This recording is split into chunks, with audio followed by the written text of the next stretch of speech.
the state budget deadline about a week away now, it's one of the biggest rallies against the governor's plan for education we've seen so far. We're talking hundreds and hundreds of people tonight, and the message: the governor is waging war on education and unfairly dangling aid in front of districts. Anna Meiler is live at Hills-Ballston Lake High School tonight, and Anna, it's not just Common Core that has them fired up.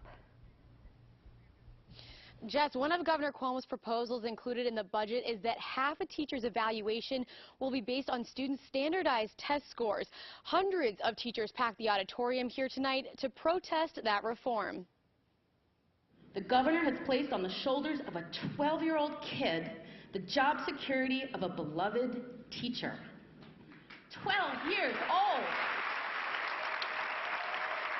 Teachers are hoping there's power in numbers as several hundred gather in the auditorium of BHBL High School to protest Governor Cuomo's education reforms tied to the state budget, especially his proposal to base half a teacher's evaluation on students' standardized test scores, up from the current 20%.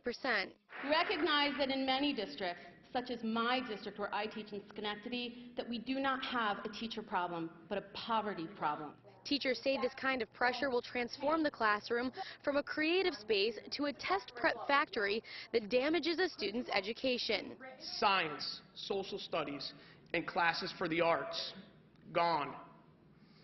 These academic skills are not tested by the state, so teachers are forced to focus more heavily on reading and math.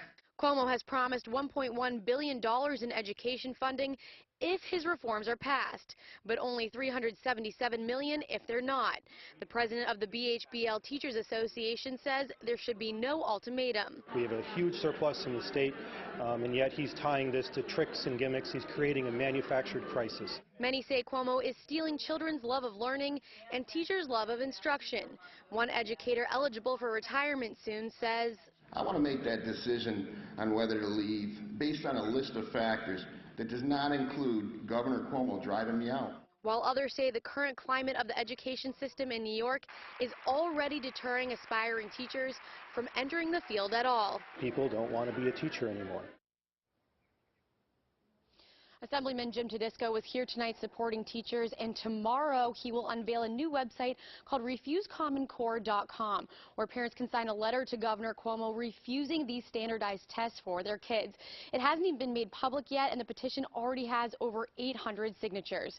Reporting live in Ballston Lake, Anna Meiler, News Channel 13. Back to you, Jim.